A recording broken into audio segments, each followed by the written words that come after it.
sobre os objetivos do tratamento psicanalítico, que é uma reunião científica do grupo de pesquisa, psicanálise, subjetividade e cultura psicológica. E é também esse grupo de pesquisa, psicanálise e desenvolvimento. A ideia desse evento, dessa série de eventos, nós estamos trabalhando, é que ao final dessa série de eventos possamos publicar um livro sobre os objetivos do tratamento psicanalítico, juntando diversas perspectivas, colocando para falar as pessoas que têm feito pesquisa de ponto aí nessa dimensão. Já iniciamos nossos objetivos com a apresentação de sobre Freud, uma sobre Lacan e outra sobre Winnicott Lacan. No segundo dos nossos encontros, tivemos uma apresentação de Cláudio César Sander falando dos objetivos do Congresso de Bio e Elias Maria da Rocha Barros falando do desenvolvimento humano. E hoje, estamos dando continuidade, temos duas conferências, né? Uma sobre o Winnicott, qual eu vou apresentar, e a outra com o professor Kuhlmann, Daniel Kuhlmann, falando dos objetivos do ponto de vista diferentes. Vamos fazer as conferências, em seguida uma da outra, e depois fica aberto ao público para a gente discutir, conversar, comentar, né? E pouco a pouco vamos aprimorando o que é esse nosso trabalho. Agradecer muito ao professor Kuhlmann, que não só se dispôs a estar aqui, mas com quem tem feito pesquisas ao longo dos anos, uma feliz parceria produtiva e inteligente. Muito bem. Então, a ideia aqui é, ao apresentar essas diversas perspectivas, fazer, por um lado, uma apresentação múltipla, por outro, uma apresentação que não seja dogmática. Não se trata de defender um autor em relação ao outro, mas se trata de todos os autores contribuindo aí para o que é este objetivo da psicanálise enquanto método de tratamento, que é de cuidar das pessoas, cuidar do seu sofrimento, encontrar um certo lugar para viver. Bom, por enquanto eu tenho que fazer, às vezes, de apresentador e de conferencista, né? Eu não sei se o Daniel prefere começar a fazer a sua conferência, né? Como você quiser. Então, tá bom. Então, vamos começar com o professor Kuhlmann, né? Que é doutor aqui do Departamento da Psicologia Clínica, né? Com alguns livros publicados, inclusive nessa quinta-feira tem o lançamento do último livro dele, que se chama Estilos do Cuidado, né? Então, aproveitar para fazer a propaganda, inclusive na internet, né? Hoje, quinta-feira, a partir das 19 horas. Um livro cultural. Não, um livro cultural, né? Então, façam fila, porque não tem exemplares para todo mundo. Obrigado. Então, com a palavra, professor Kuhlmann. Acho que uns 40 minutos, 45, né?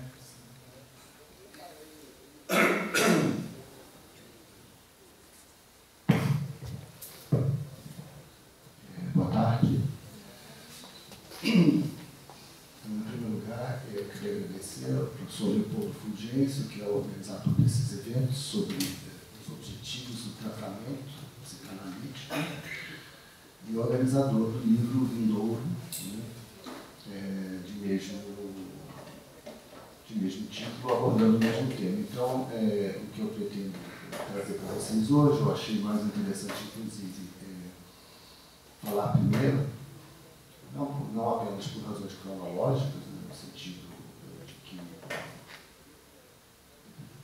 Ferenczi, né, teria aparecido antes do que o Winnicott no campo psicanalítico, mas porque me parece de fato, né, e aí é muito interessante quando o Leopoldo diz não se trata de defender um ou outro autor, e sim de pensar, né, o que cada um deles contribui para essa difícil questão, né, que é a dos objetivos ou finalidades, né, o fim fins do tratamento psicanalítico, me parece de fato que há um belo diálogo, né, um diálogo enriquecedor para ambos os leitores, tanto de Ferenczi quanto de Winnicott, né, e que é um campo, inclusive, de pesquisa que no Brasil, pelo menos, parece que merece mais atenção nessa interlocução entre as obras de Sándor Ferenczi e as obras e a obra de Conan Winnicott, né. Então, na verdade, eu me dediquei à escrita de um artigo, mas para fins da exposição aqui eu vou evitar ler, né, e tentar seguir o argumento com o apoio do texto, eventualmente ler uma outra citação de Ferenczi acerca desse problema. Então vamos lá. Só adiantando para vocês e fazendo spoiler, né, como se diz hoje, tão frequentemente, nós vamos encontrar, se eu tivesse que dizer quais são os objetivos do tratamento da Ferenczi, eu diria, bom, o primeiro objetivo, né, é o encontro com a autenticidade. O segundo é a experiência da neocatarse. E o terceiro é o que, inspirado no psicanalista Charles Samuel Katz, eu vou nomear aqui de crianceria. Tá? Então, haveria 3 grandes objetivos: a autenticidade, a neocatarse e a crianceria. Vou tentar, então, ao longo da minha exposição, desenvolver o argumento para tentar demonstrar para vocês o que eu estou adiantando aqui como spoiler. Então, vamos lá. No contraponto, talvez, com o Winnicott, né, não há um texto do Ferenczi com esse título, por exemplo, Objetivos, né, do tratamento psicanalítico. O Winnicott tem um texto sobre isso. Apesar de muito poético e enigmático, eu espero que o meu povo consiga nos traduzir. Né? Mas o Ferenczi tem um lugar, me parece, muito relevante nessa história, nessa discussão acerca dos objetivos, porque ele é o autor que se dedicou pela primeira vez, né, ao problema que Ferenczi nomeia de problema do fim da análise, né? Um artigo de 1928. E, nesse sentido, né, se nós acompanharmos a partir dos argumentos do Ferenczi o problema do fim da análise, nós encontraremos algumas indicações acerca dos objetivos. Né? Só para, de imediato, né, apontar que fim, que finalidade, né, de um lado diz dos objetivos, de outro lado diz do término. Né? Então, esse termo, né, o fim da análise, ele pode ser lido pelos 2 prismas. Né? E, de algum modo, de certo modo, é exatamente o que Ferenczi faz, né? Trabalhar esses 2 prismas. Esses 2 prismas. Né? Há um interesse acerca do término da análise, efetivamente, né? E é importante que se trabalhe um pouco porque o Ferenczi tem interesse sobre o término da análise, e há um interesse, obviamente, sobre as finalidades do tratamento psicanalítico, uma vez que esses 2 termos coincidem. Né? Em relação ao término da análise, que seria a leitura mais imediata, então, acerca do problema do fim da análise, né? Em alemão é Ende, né? A palavra, o radical Ende, né? É o mesmo que o Freud usa quando escreve 9 anos depois, quando publica, né, em 1977, a análise terminável e terminável. Né?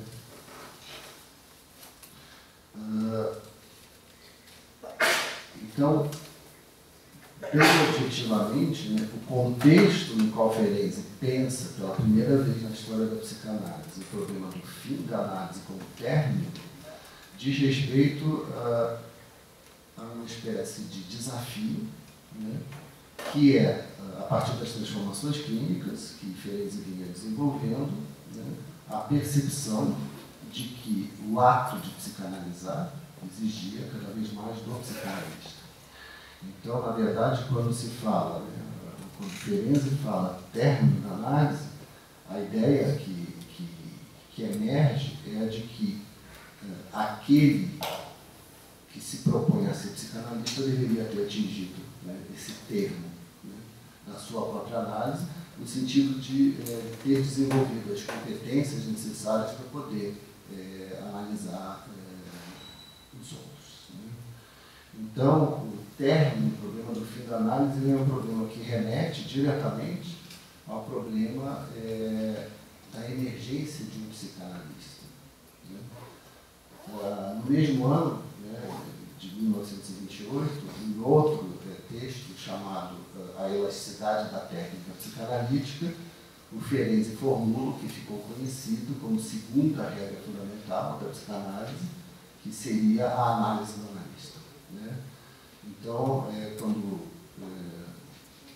eu trato disso, eu sempre ressalto esse ponto, qual a necessidade de se formular a análise do analista como regra fundamental, se, né, desde 1925, pelo menos, já havia institucionalmente essa exigência, quer dizer, todo analista deveria ter feito sua análise. E, então, o fato de ter que ressaltar isso é porque o Ferenczi, de alguma maneira, está dizendo não basta fazer uma análise burocrática, uma análise exigida por uma instituição, um número limitado de tempo, de anos. Né? É preciso que esta análise tenha chegado a termo.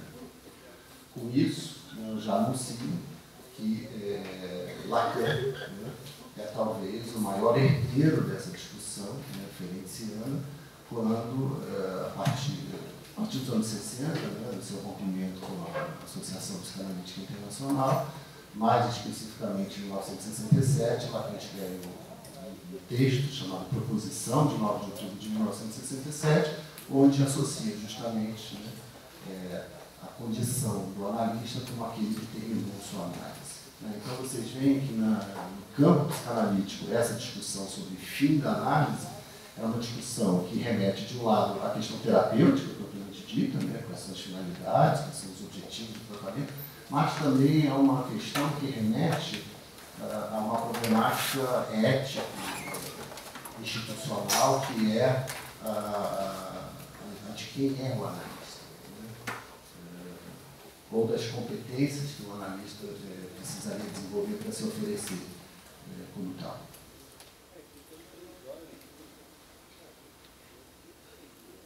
Um pouco depois, então, desse momento, né, nos últimos escritos, basicamente o Diário Clínico, que é uma obra inacabada, de Ferenczi, que são anotações, efetivamente, que só vieram à luz nos anos 80, né, que foram escritas durante o ano de 32, o Ferenczi morre em 1933. A primeira frase, né, diz respeito justamente a esse problema que eu estou apresentando para vocês, que é a frase a insensibilidade do psicanalista. Ou seja, né, dentre os principais obstáculos, ou o principal obstáculo, ou ainda melhor, a principal resistência para que uma análise atinja seus objetivos, é a hipocrisia do psicanalista, ou seja, algo ligado a obstáculos do próprio psicanalista. Né? Com isso, aí eu posso introduzir então o primeiro problema, né, efetivamente apresentado pelo Ferenczi, que é o problema da mentira. Então, o problema da mentira em que sentido? Né? No sentido em que justamente a abertura, né, do ensaio dedicado ao problema do final das análises é uma abertura voltada para a problemática da mentira a partir de um caso clínico. Ainda antes de aprofundar o problema da mentira, o que seria a mentira aqui, né, eu vou fazer referência à pesquisa de um ex-doutorando, né, Daniel Vitorello, que fez uma pesquisa exatamente sobre o problema da autenticidade, né, do psicanalista em Ferenczi e em Lacan, e que aponta que Lacan, no texto dele sobre variantes do tratamento padrão, nomeia a escola húngara de psicanálise de escola da autenticidade. quer dizer, como herdeiro dessa discussão, né, do problema do fim das análises, e como leitor de Ferenczi, e exatamente a partir dessa discussão sobre a mentira, né, Lacan, então, nomeia efetivamente. Né? Trata-se de uma escola da autenticidade. Eu trouxe para vocês que a autenticidade seria o primeiro dos objetivos do tratamento psicanalítico segundo Ferenczi. A pergunta que o Ferenczi coloca é exatamente a da necessidade de certos analisandos em mentir nas suas análises. Eu vou ler a frase, né, de Ferenczi. Ele diz: abandonar verdadeiramente a tendência para mentir apresenta-se, pois, como sendo, no mínimo, um dos sinais do fim próximo de uma análise. Abandonar a tendência para mentir. Bom, essa passagem, né, ela deu margem a uma leitura mais ortodoxa, né, dentro do campo psicanalítico, especialmente, né, quando isso que se chama, né, o renascimento de Ferenczi, dos anos 80, é um fenômeno, no primeiro momento, francês. Né?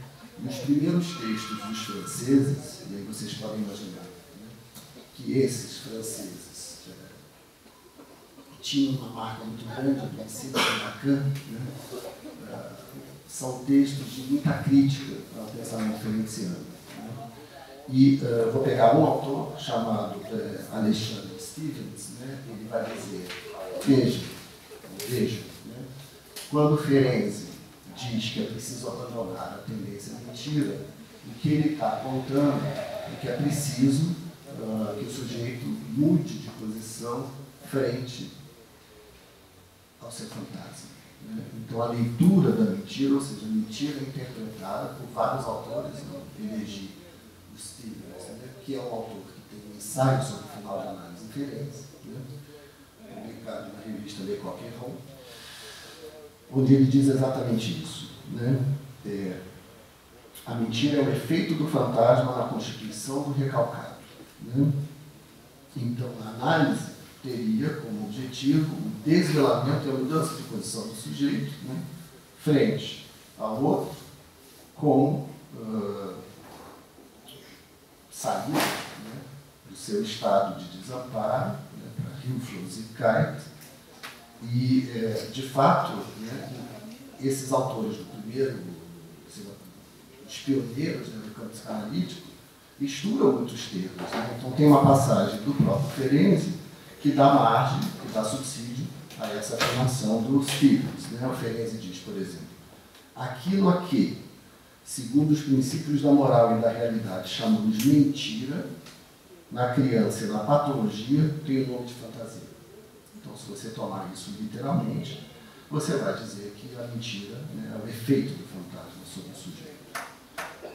O problema é que essa leitura, né, é uma leitura cujo paradigma, muito evidentemente, né, é o paradigma do recalcado, né, e do campo da neurose. Né, ou seja, é o paradigma ortodoxo freudiano. Né, quando Freud, ainda no século XIX, né, abandona a problemática do trauma em nome, né, da formulação da fantasia, né, a famosa carta, por exemplo, de 21 de setembro de 1897, né, o Freud o faz tomando como paradigma a clínica da histeria. Né, e a histeria para Freud, desde o projeto para a psicologia científica, é marcada, quer dizer, o trauma histérico, né, é marcado pelo que Freud nomeia, né, de proton pseudos, a primeira mentira histérica. Né? Então, os autores que vão ler a mentira em Ferenczi como devedora do fantasma, né, vão fazer uma leitura cujo paradigma é a clínica da histeria. Porém, né, e aí é o contraponto que eu vou propor para vocês, se nós tomarmos o cenário, né, o contexto, o momento vivido pelo Ferenczi, no final da década de 1920, nós vamos perceber que os problemas clínicos são outros, né? O Ferenczi estava às voltas com a problemática do trauma, né? Aquilo que é conhecido como resgate da traumatogênese, né? No campo psicanalítico, e o resgate da traumatogênese advindo de duas situações, uma situação vivida como um médico no front, né, do exército húngaro, né, no front da Primeira Guerra Mundial, quer dizer, terminou em 1918, né, mas principalmente como o analista dos chamados pacientes difíceis, né. Então, isso é bastante importante, né, no prosseguimento do meu argumento, de que a realidade, ou a matriz clínica, né, o paradigma segundo o qual o Ferenczi formula a ideia da mentira como impasse para o final da análise, é o paradigma do trauma, né, e não o da clínica da estigma. Né. Nesse sentido, não seria o recalcamento, e sim o que Ferenczi nomeou de clivagem narcísica, ou clivagem da personalidade, né, aquilo que remete à mentira. Né. E aí é um caso clínico. Né. O exemplo evocado é o de um caso clínico, onde o Ferenczi diz que houve duas situações de mentira. Né, do que ele nomeia de mentira. A primeira situação, trata-se então do analisando, onde a primeira situação, o Ferenczi diz, o analisando me induziu a erro, né, durante meses, a respeito de um dado importante de natureza financeira. Né. Não diz o que é, né, mas nós podemos imaginar que é alguma coisa relativa a honorários, às posses desse paciente, ao valor da sessão, etc. Quer dizer, é como se esse paciente tivesse omitido determinadas informações a esse respeito. Né? O segundo, que é mais relevante ainda para o argumento do Ferenczi, né, é uma associação da mentira com o esquecimento. Quer dizer, ele diz, esse paciente falta numa sessão, na sessão seguinte, não faz nenhum comentário, o Ferenczi pergunta o que ele ouve, e o paciente afirma que veio à sessão. Imperturbável. Né? O Ferenczi diz, imperturbável.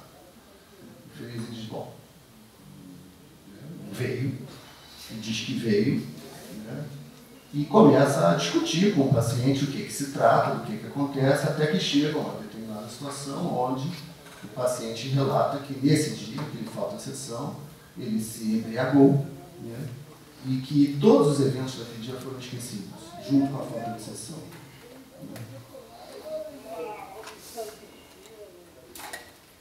Vou ler o comentário do Ferenczi, né? Ele diz, portanto, né, no próprio momento em que eu obtinha a prova irrefutável de sua tendência, né, consciente para a mentira, adquiri a convicção de que o sintoma da clivagem da personalidade, pelo menos nele, era o sinal neurótico dessa tendência de caráter.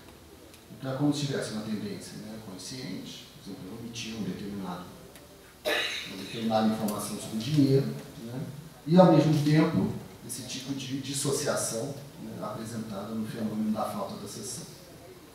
Então ele primeiro diz, né, nele, quer dizer, trata de uma singularidade de um determinado caso, e depois de uma ampliação do problema. Não hesito em generalizar essa única observação, em apresentar todos os casos da chamada clivagem da personalidade como sintomas de uma insinceridade, parcialmente consciente, que coage certas pessoas a manifestar alternadamente apenas parte de suas personalidades. No vocabulário da metapsicologia, poderíamos dizer que essas pessoas têm vários superegos, cuja unificação não foi bem sucedida. E aqui, de fato, numa linguagem própria, né, dos anos 20, o Ferenczi apresenta essa modificação, né, na metapsicologia na sua psicopatologia, apresentando que seria a clivagem, os efeitos da clivagem na subjetividade com a constituição, né, de vários superegos que se apoderam, né, do sujeito sem unificação. Né. Vocês sabem que depois o Ferenczi, por exemplo, foi utilizado, né, sobretudo nos Estados Unidos, para reflexões sobre múltiplas personalidades, etc., que são quadros bastante questionáveis. Né. O que ele está discutindo aqui é o efeito do trauma sobre a subjetividade. Então, essas pessoas, quando ele diz essas pessoas, ele está falando exatamente dos chamados pacientes difíceis, né, os traumatizados, que ele atendeu. Como que o Ferenczi chega no problema do trauma? Né? Exatamente a partir, né, de uma tentativa muito anterior, bastante anterior, de conduzir as análises a termo, né? De permitir que as análises terminassem. Como que isso aconteceu, né, na história da psicanálise? Isso aconteceu com o emprego, né, da chamada técnica ativa, na qual eu não vou me deter aqui, por falta de tempo, né, e de espaço, né, no artigo, mas muito grosso modo, né, a técnica ativa era o emprego de injunções e proibições, né, com o objetivo de barrar, e muito fiel a Freud, muito fiel ao princípio de abstinência freudiano, né, qualquer satisfação funcional substitutiva no campo transferencial. Quer dizer, era uma tentativa de fazer com que as análises empacadas pudessem, de alguma maneira, retomar o seu fluxo de trabalho. Né? Então, isso era feito, quer dizer, as interdições e as injunções, as ordens, no sentido de promover três coisas. Né? A primeira, a frustração, chamada frustração, que Freud achava que era o responsável pelo trabalho, propriamente dito. Né? A emergência de afetos hostis, ou seja, da transferência negativa, que não era manifestada. Eu vou dar alguns exemplos depois clínicos disso. Né? E, por último, o resgate da própria associação livre, quer dizer, do trabalho, né, associativo. Eu vou pegar da técnica ativa apenas o seu final, né, o último texto, o ápice da técnica ativa, que se chama, é um texto de 1924, chamado As Fantasias Provocadas, na tradução brasileira, da Martins Fontes. A tradução melhor seria Fantasias Forçadas, né, cujo subtítulo é Atividade na Técnica da Associação. E nesse ensaio, o Ferenczi trata de um caso, né, muito próximo do caso que levou Freud a criar a técnica ativa, que é o caso do Homem dos Lobos. Né? O caso que Ferenczi relata é de um analisando homem muito colaborador, aparentemente, e muito amistoso no campo da transferência, né? Só que com análise absolutamente impacável. Ou seja, todo tipo de intervenção feita não surtia nenhum efeito. O primeiro gesto, então, do Ferenczi foi exatamente reproduzir a tentativa do Freud com o Homem dos Lobos e estabelecer um prazo para o término da análise. O Ferenczi previa com isso exatamente a emergência de frustração, a emergência da transferência negativa, consequentemente uma espécie de mobilização, né, do campo clínico.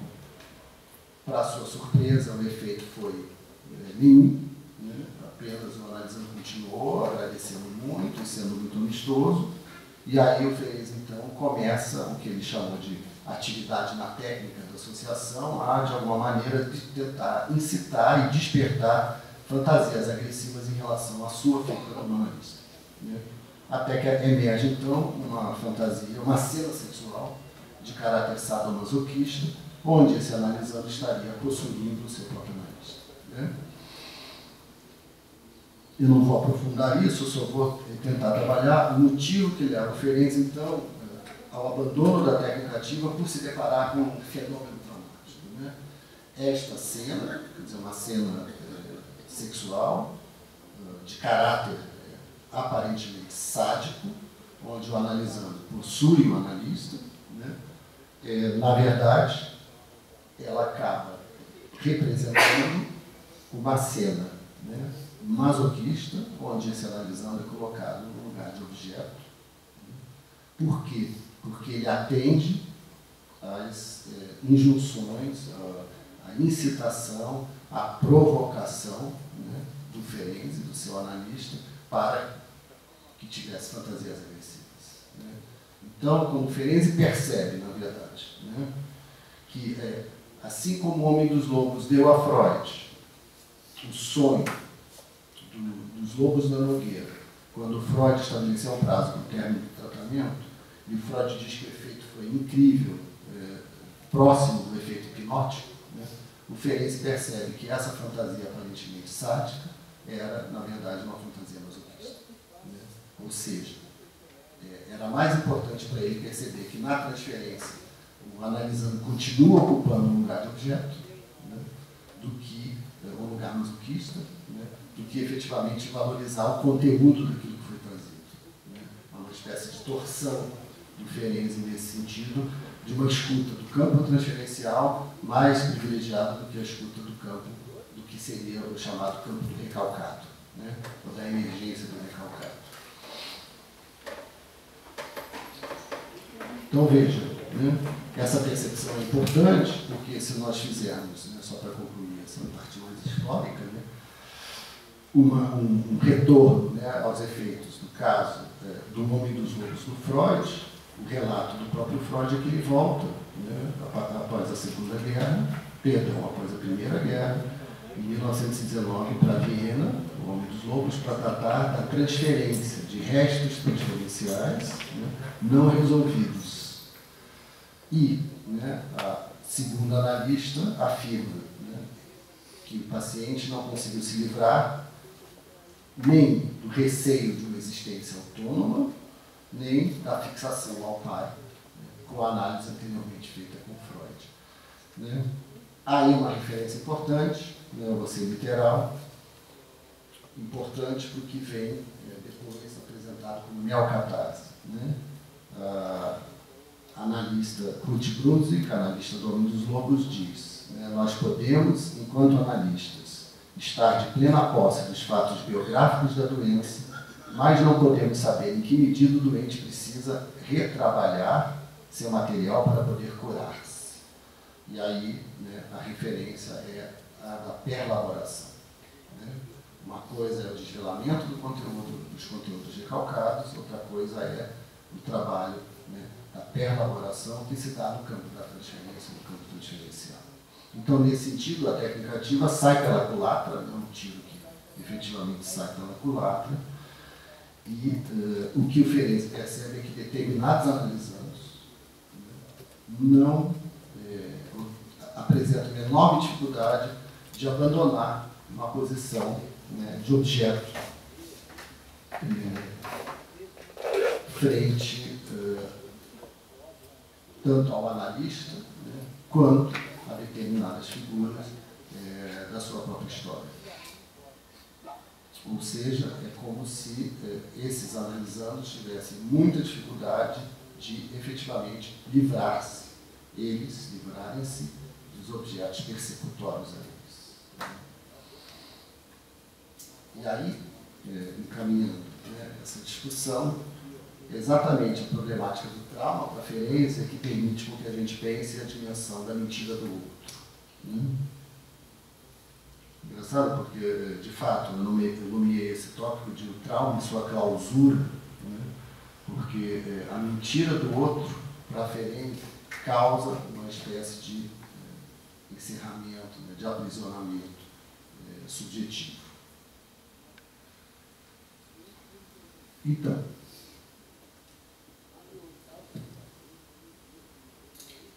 retomando, né, muito brevemente ainda, a chamada traumatogênese ferenciana, que é fundamental para que a gente pense sobre os objetivos do tratamento psicanalítico. Eu vou apresentar apenas três vertentes, né, dessa teoria do trauma. A primeira né, que ficou conhecido como desmentido, nós temos traduzido por desautorização, o termo em alemão é Verleugnung. A segunda é o problema identificatório promovido pelo trauma, que é o que nos interessa aqui, que Ferenczi nomeou de identificação ao agressor. E a terceira, como efeito da clivagem, né, como efeito da identificação ao agressor, o que foi nomeado de progressão traumática. Né? São os três elementos mais relevantes da teoria do trauma. Então, ano passado, um colega nosso aqui da USP, que está fazendo doutorado atualmente, orientado pelo professor Nelson Coelho, chama-se, esse autor, Eugênio Canezinho Darmolin, publicou um livro chamado Terceiro Tempo do Trauma, né, pela editora Perspectiva. E ali o que é apresentado é exatamente essa ideia de que o trauma ocorreria em três tempos, né, o trauma segundo Ferenczi. Você lembra que no Freud eram dois tempos, né, o não sexual e o sexual. Como Ferenczi retoma a teoria do trauma, já no contexto onde a sexualidade infantil é um dado unânime, né, unanimemente aceito, o Ferenczi trabalha isso de outra maneira. Então, o primeiro tempo seria o tempo do evento, né, da violação. Isso nós podemos tomar trauma como trauma sexual, como trauma físico, da violência física, e mesmo como terrorismo do sofrimento, que seria uma modalidade mais sofisticada, mas é a modalidade de responsabilizar, né, a criança, né, o outro pelo sofrimento alheio. Né? A mãe melancólica, por exemplo. Mas o primeiro tempo seria o tempo da violação, né, propriamente dito. O segundo tempo seria o tempo no qual o sujeito busca, né, dar testemunho da sua dor, né, do seu sofrimento, e com isso buscar atribuir sentido a isso. Né. Para isso é preciso a ajuda de um outro. Esse outro, no caso da criança, pode ser um adulto, no caso do adulto pode ser a comunidade, as instituições, né, sociais, etc. E um terceiro tempo, então, quando há o fracasso dessa, né, experiência de busca de testemunho, né, e justamente esse fracasso é nomeado de Verleugnung, quer dizer, onde a voz do sujeito violado não é escutada, e que alguns traduzem por desmentido, que nos interessa nesse momento resgatar essa tradução mais difundida, porque é a ideia da mentira que está em jogo. Né? E o desmentido, ele tem um efeito importante para nós, porque se nós tomarmos a criança como matriz do sujeito traumatizado, né, é sempre um outro amado que promove essa experiência, né, da mentira. É sempre um outro amado, no sentido de que o que é o outro amado? Né? É um outro de quem a criança depende. Né? Ou seja, não pode haver irmão. No sentido de, sem contar com esse outro, que é o mesmo outro, né, que agride, ela cairia numa espécie de abandono, né, traumático, ou numa espécie de isolamento insuportável no contato com o desamparo para o qual ela não tem competência, né, de se haver sozinha. Então, a versão, né, se o problema é um problema de linguagem, né, se a mentira diz respeito, sobretudo, né, a um ato de linguagem, né, no sentido de que prevalece, né, na traumatogênese ferenciana, a versão do agressor. Né? Por quê? Porque a versão do agressor é uma versão silenciosa, né, na leitura ferenciana, no sentido de que ou por culpa, né, ou por medo mesmo de retaliações sociais, né, ou por vergonha, o agressor silencia. Né? Então, há uma espécie de mentira, essa mentira vinda do campo do outro, a qual o sujeito traumatizado se submete. Com isso, né, que é exatamente o efeito identificatório do trauma, identificação ao agressor, há uma impossibilidade de experimentação da ambivalência, né, do ódio em relação a esse objeto. Um agressor incorporado, quer dizer, um agressor com o qual o sujeito se identifica, é alguém, né, de quem não se pode abrir mão. Então, veja, o problema, né, dos objetivos da psicanálise ou do término da análise para frente, para a Ferenczi, é o problema de poder liquidar a experiência da dependência transferencial. Quer dizer, dar um destino para a transferência. A clivagem, então, o segundo elemento do trauma, clivagem narcísica, clivagem da personalidade, ela é exatamente, na metapsicologia, né, do traumatizado, o efeito da incorporação, né, da sombra desse outro, né, ou da sombra do objeto, como Freud diz no texto sobre a melancolia, né, e uma equação na qual, né, o Ferenczi é literal, ele diz, né, uma parte sensível destruída, fica destruída, e a outra parte sabe tudo, mas nada sente. Quer dizer, é uma espécie de clivagem na qual que tem como objetivo que o sujeito possa cuidar de si mesmo, possa ser o pai ou a mãe de si próprio. Né? A ideia que ele usa há um saber incorporado, que é a mentira, né, uma versão mentirosa, só que esse saber é um saber sem a sensibilidade. Né? É um saber incrustado no sujeito no contexto de clivagem. Né? E aí, o terceiro elemento da progressão, né, cuja metáfora é da fruta bichada, né, onde madura por fora e destruída por dentro, né, onde a ideia ferenciana é exatamente essa, quer dizer, há uma perda do sensível, há uma anestesia, né, um processo de anestesia, o nada sentir, há uma perda da autenticidade do sujeito, no sentido de uma submissão a uma mentira, né, compartilhada traumaticamente. Tá?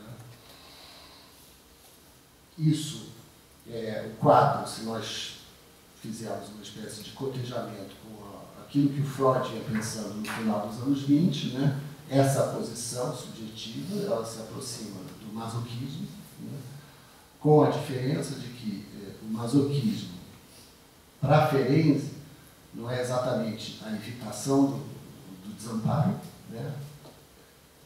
Obviamente tem relação com isso, mas o masoquismo para Ferenczi é criar uma dor para evitar uma dor maior. Né? Quer dizer, uma saída defensiva no sentido mais empático possível. Né?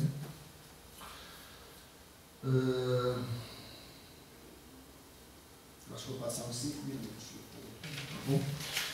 Vou tentar avançar. Então, nessa medida, né, com a problemática do trauma posta, o Ferenczi, então, propõe um segundo, o que eu chamei de segundo objetivo. Né, o primeiro, eu vou voltar a isso, né, mas se o primeiro é a autenticidade, que seria livrar-se da tendência para mentir, né, o segundo seria a neocatarse. Em 1930, então, Ferenczi escreve um texto chamado Princípio de Relaxamento e Neocatarse, onde ele apresenta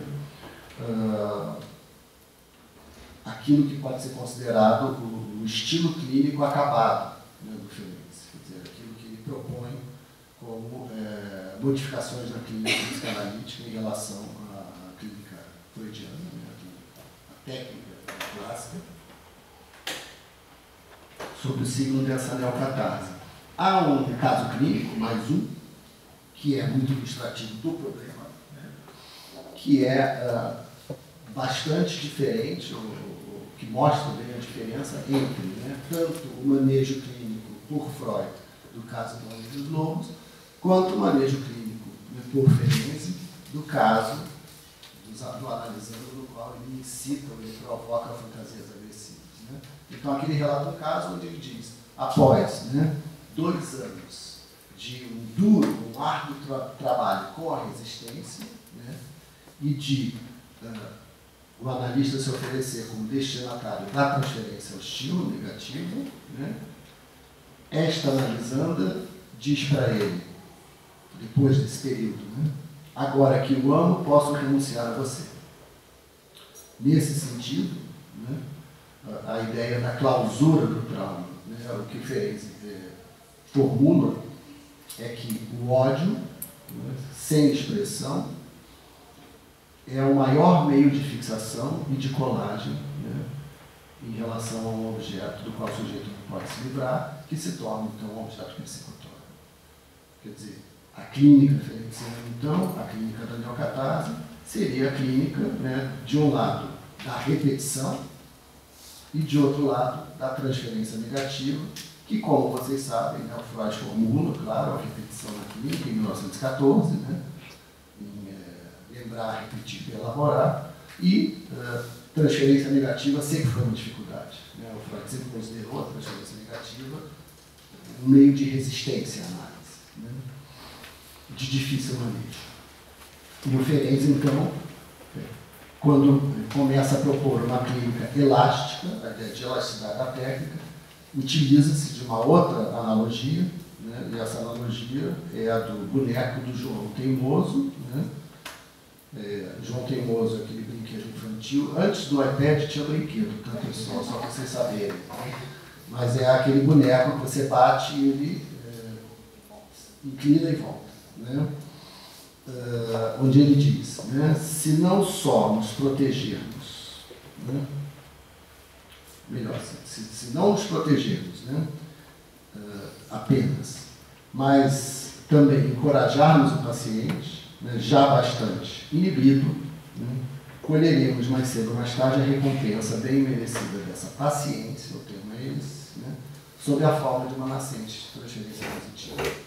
Ou seja, há uma espécie de evocação, né, convocação da repetição, da transferência negativa, né, dos elementos que, com os quais Freud encontrava maior embaraço. Né. Parênteses, eu vou poder entrar nisso nesse momento, mas no artigo sim. Isso tudo, essa discussão toda, diz respeito, né, um metatexto, à análise da relação do Ferenczi com Freud. Quer dizer, quando Freud escreve, né, a análise terminável e interminável, em 1937, 9 anos depois da publicação do ensaio do Ferenczi, é uma resposta, né, à análise terminável e interminável ao Ferenczi, reconhecida, né, por todos os leitores, né, por todos os comentadores. Inclusive o Ferenczi é citado, né, no penúltimo e último capítulo, que são os mais relevantes. Tá? E, só para ilustrar, a discussão entre os dois passava por o que fazer com a transferência negativa. Né? O Ferenczi se queixando que na análise dele com o próprio Freud não teve condições de expressar e de perlaborar a transferência negativa. Tá? Então, esse é o metatexto. Para encaminhar aqui um desfecho, né, a proposta que eu faço para vocês é que a neocatarse, a formulação de segundo objetivo, é a leitura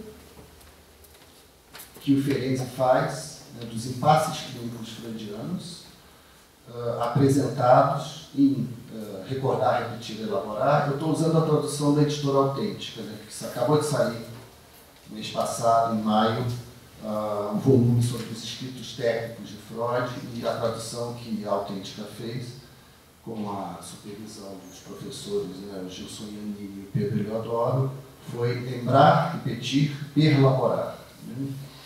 Mas que a neocatarse é exatamente a leitura que o Ferenczi faz dos impasses, né, do Freud com relação à repetição e com relação à perlaboração. Ou seja, né, toda essa dimensão da chamada paciência trazida pela neocatarse se opõe claramente à conduta do Freud no Homem dos Lobos e à conduta do próprio Ferenczi anteriormente na técnica ativa. Né? Então, o Ferenczi diferencia, né, duas modalidades da análise, a que ele chama de qualitativa e a que ele chama de quantitativa.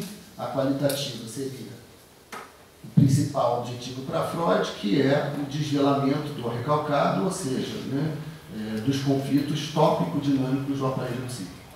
E a quantitativa, que é o que ele está retomando, ele diz, a análise quantitativa de respeito, né, por ser literal, ao trabalho psíquico a que o paciente se entrega com a ajuda do analista, com a relação de forças entre o recalcado e a resistência.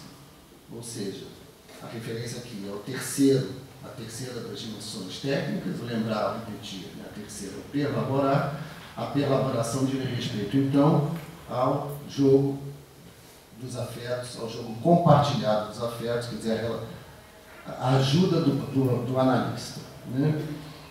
Quando Freud fala da perlaboração, ele diz exatamente isso. Né? É preciso paciência, tempo para o analisando, né? A prova de paciência do analista, e Freud afirma que a perlaboração, além de trazer os maiores efeitos para a análise, pode ser comparada à reação dos afetos retidos pelo recalque. Então, a perlaboração ferenciana, a neocatarse ferenciana, é exatamente a retomada dessa ideia no contexto, né, do resgate, tanto dos estudos sobre histeria, termo catarse, né, só que com o prefixo neo, quanto agora da problemática propriamente dita do trauma. Né? Para concluir, o terceiro elemento, né, que é a crianceria, eu vou ser bem breve agora, como elemento da neocatarse, né? Se, né, o efeito do trauma no sujeito ele é vinculado à ideia de progressão traumática, né, onde a dimensão sensível, então, ficaria, né, oculta, e uma dimensão, né, onisciente, inteligível, é aquela por meio da qual o paciente se apresenta, né, inautenticamente. A ideia, né, diferença é que a neocatarse é um momento de encontro afetivo no qual o analisando pode, então, experimentar o que a gente chama de regressão. Né? Mas regressão a quê? Né? Regressão ao que é chamado de irresponsabilidade da infância. Né? E irresponsabilidade da infância, na terminologia ferenciana, né, diz respeito à experiência de onipotência na constituição do sentido de realidade. Né? Então, a irresponsabilidade da infância, ou a regressão, a evocação da figura da criança, é aquela que permite a introdução de impulsos positivos de vida e razões para se continuar existindo. Né? A referência aqui, né? Um texto de 1913 chamado O Desenvolvimento do Sentido de Realidade.